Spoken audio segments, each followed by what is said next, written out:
Oh, it's live. Okay, perfect.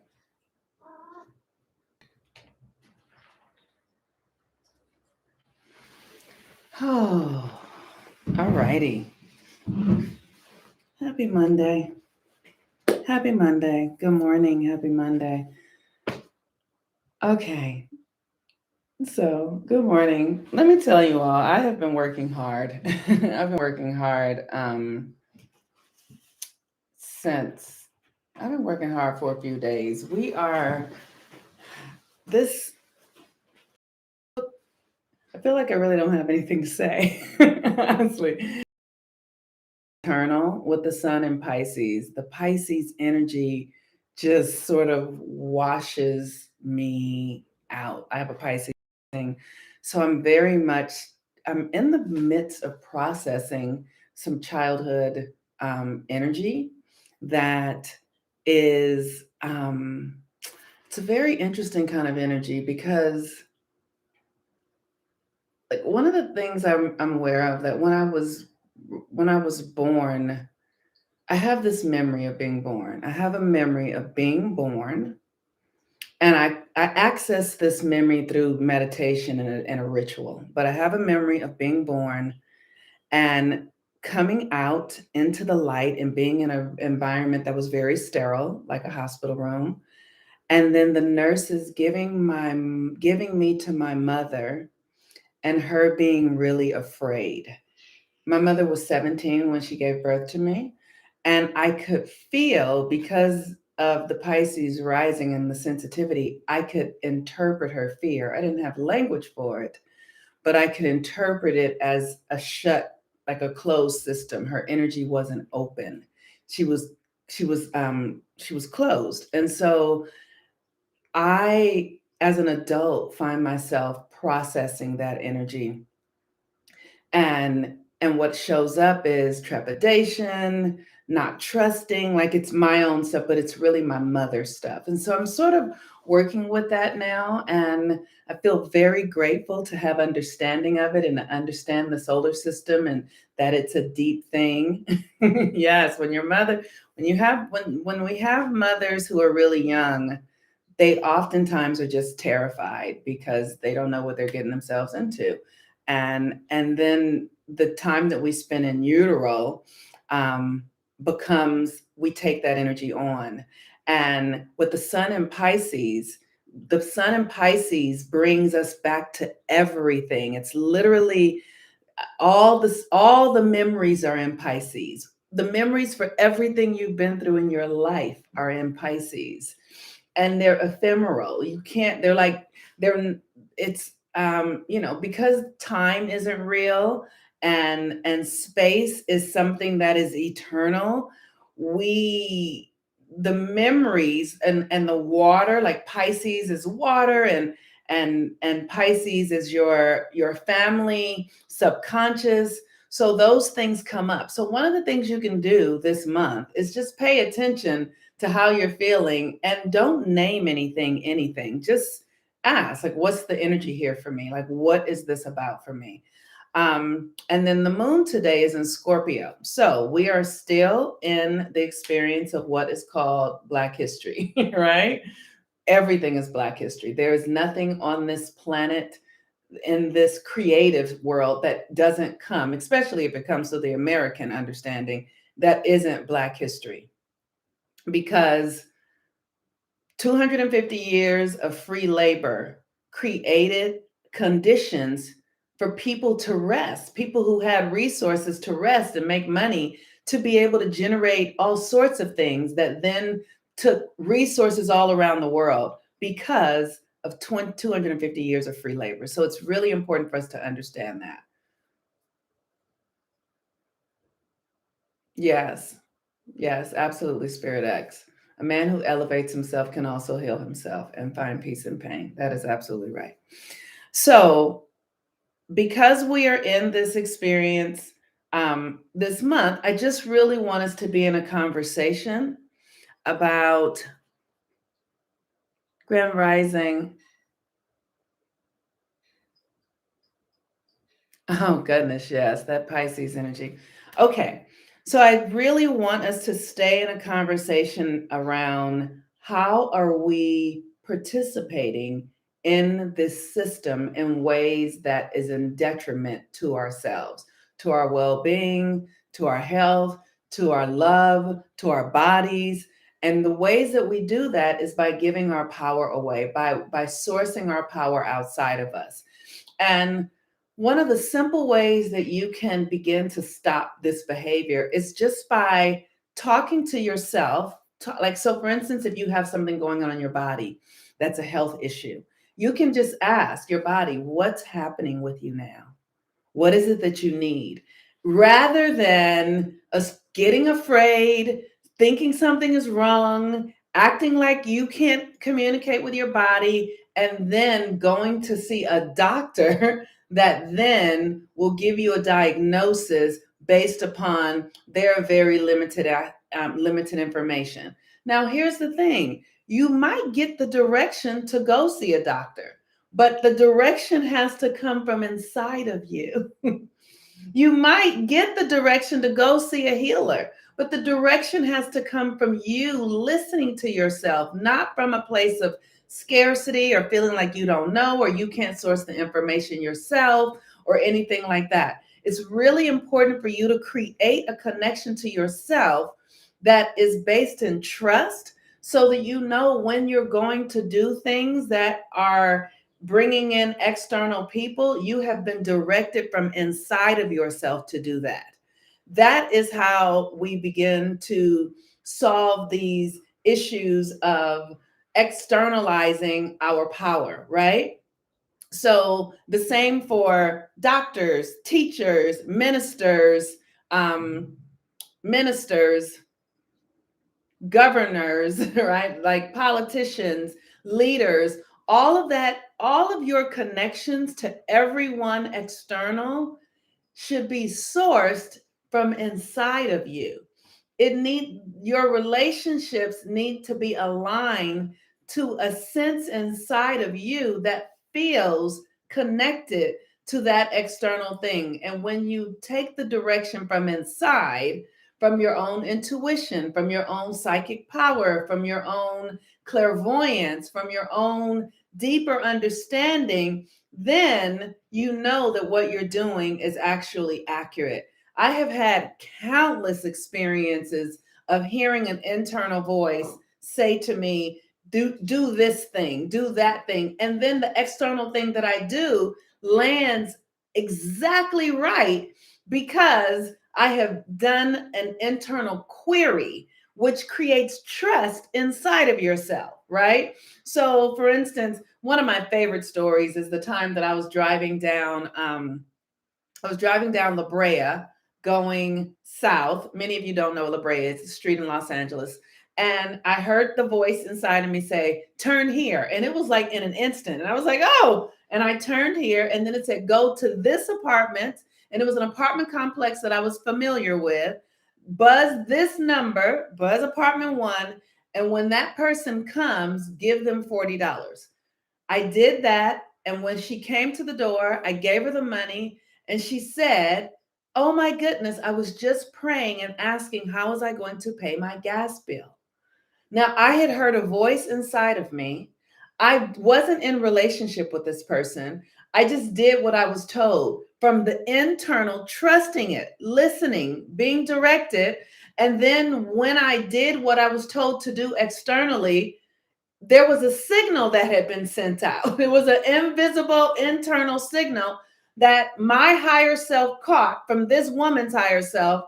And when I listened, I gave her the money and she paid her gas bill, right? This is what I'm saying. I'm saying when we begin to really listen to ourselves and trust and not doubt and not and not doubt and not fear, then we will be directed into the ways that we are that we can experience our power, that we can experience our gifts, that we can experience our connections that aren't based in this external reality only.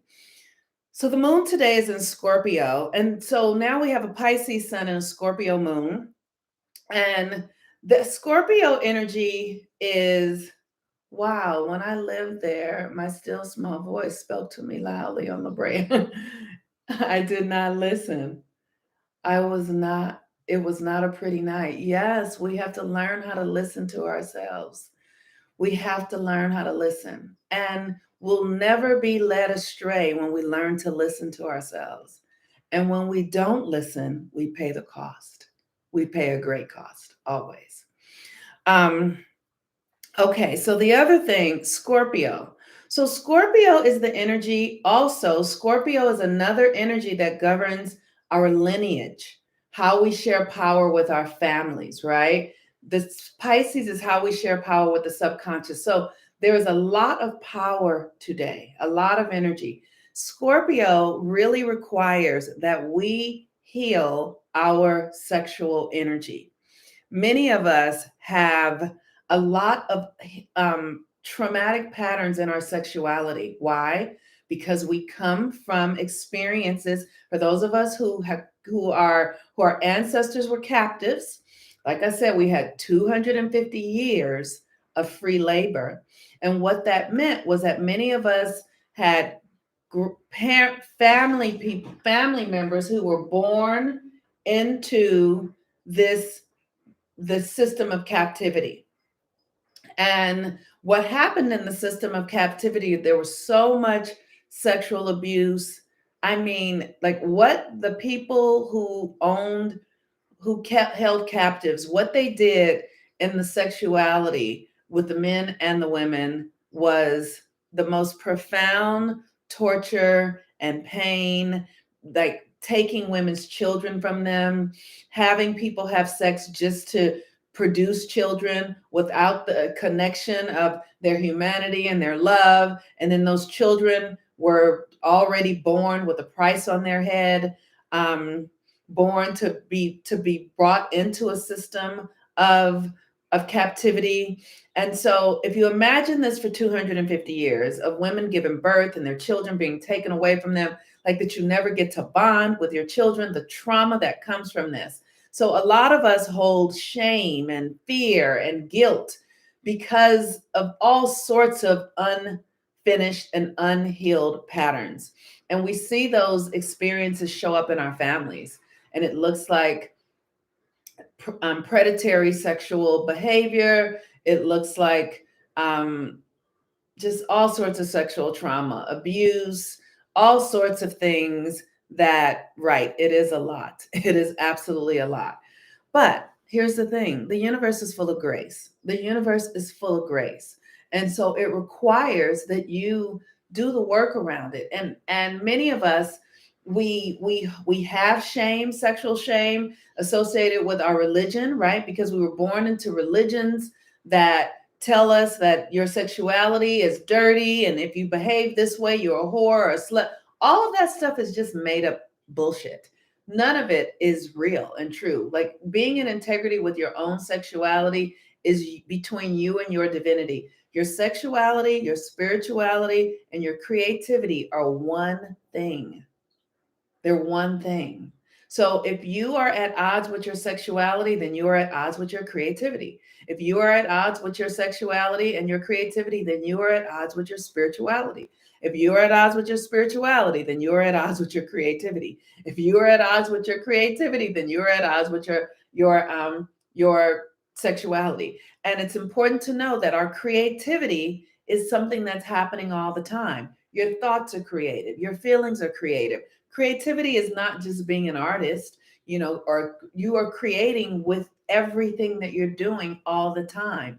So if you are at odds with it, if you're holding shame or guilt or fear or any of those kinds of things, then you are running interference in your creative process.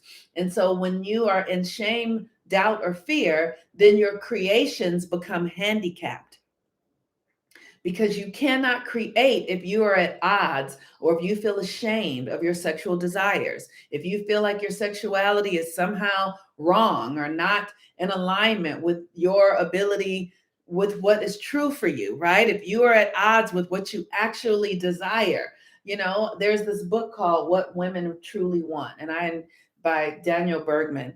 And it's a book that actually has scientifically tested, that women will say no to something sexually in their mind, but their bodies will say yes, because we have been conditioned to be at odds with what we actually desire. And so many of us desire certain things that we won't even give ourselves permission to be in the experience of, or even the fantasy or the fulfillment. And when we block those energies, we are blocking our creative power, because your sexuality is the center and the core of your creativity. And so you've got to do the work to heal your womb, to heal your belief systems around your sexuality, and to understand that your sexual creative power is the center of your creative power. It doesn't matter who you go lay down with. That's not what it's about. It's about understanding the nature of the masculine and the feminine within you. Everything in this system is masculine and feminine inside of you. You have masculine energy, yin energy, and yang energy. Everyone does.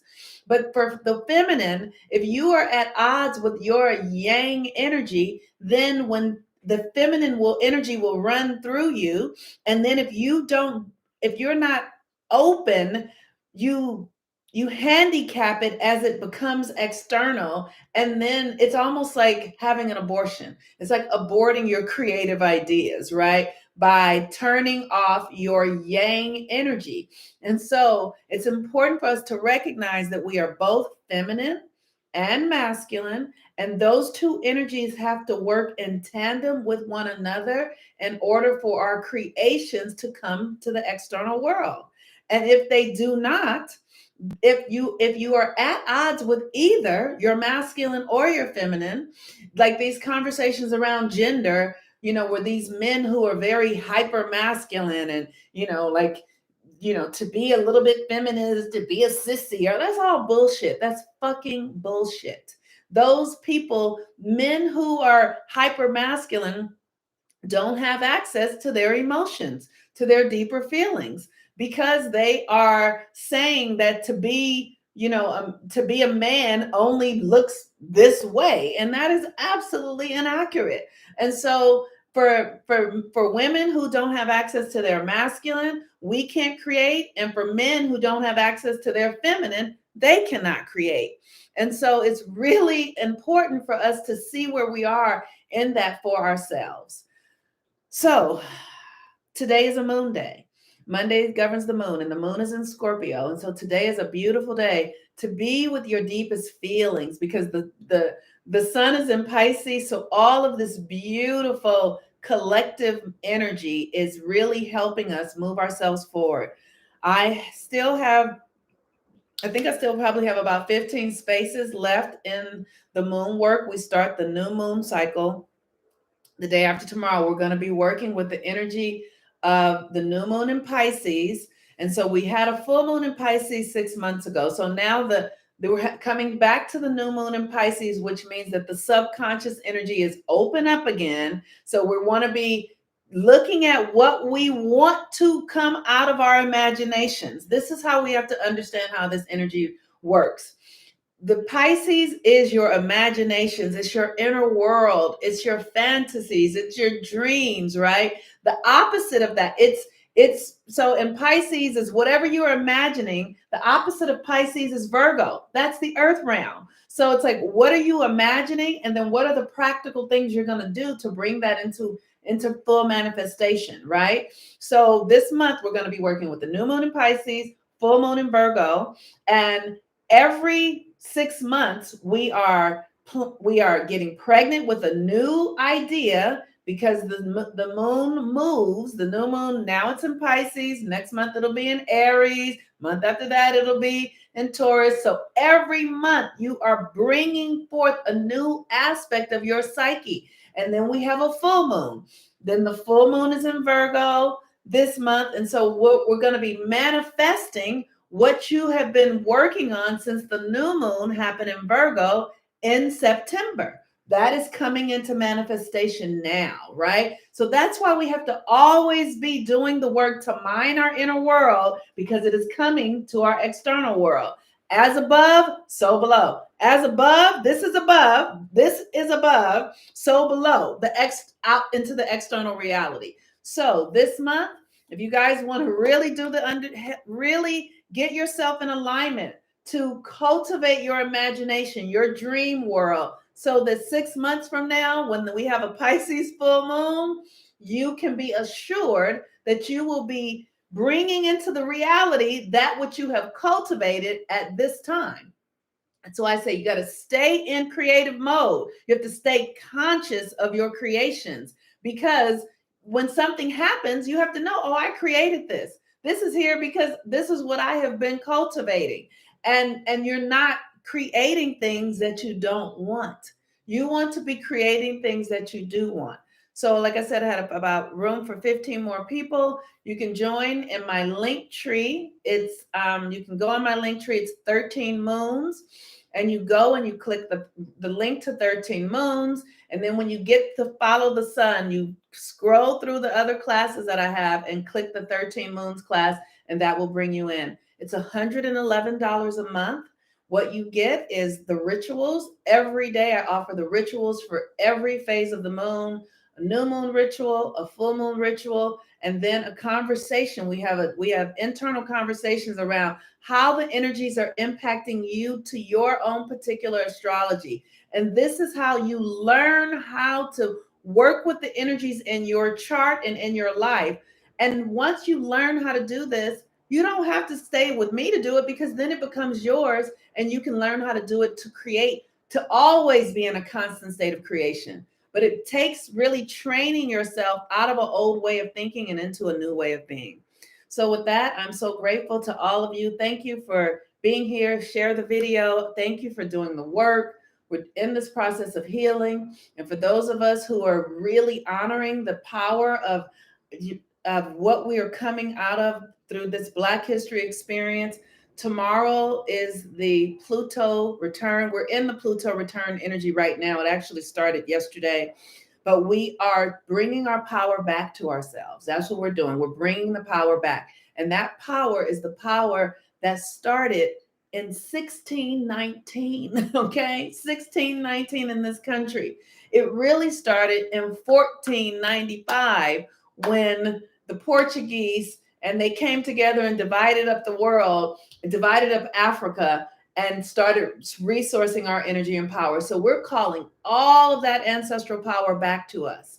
And so I really encourage you to be doing the rituals and things to honor your ancestors, to honor the struggles, to honor the system, and to really let go of the past, right? Let it go, because as you let go of the resistance and as you let go of the resistance and the stories of negativity, you call forth a new way of being. And that new way of being will bring you back into alignment with the power that is your divine nature, that no one can take away from you. It's been on loan for a little while, but it all gets to come back. And so you need to learn how to use it. Otherwise, it'll just overwhelm you and wreck your life if you're not clear about how to use it. All right, you all. Peace and blessings. I love you. Have a really beautiful day. Bye-bye.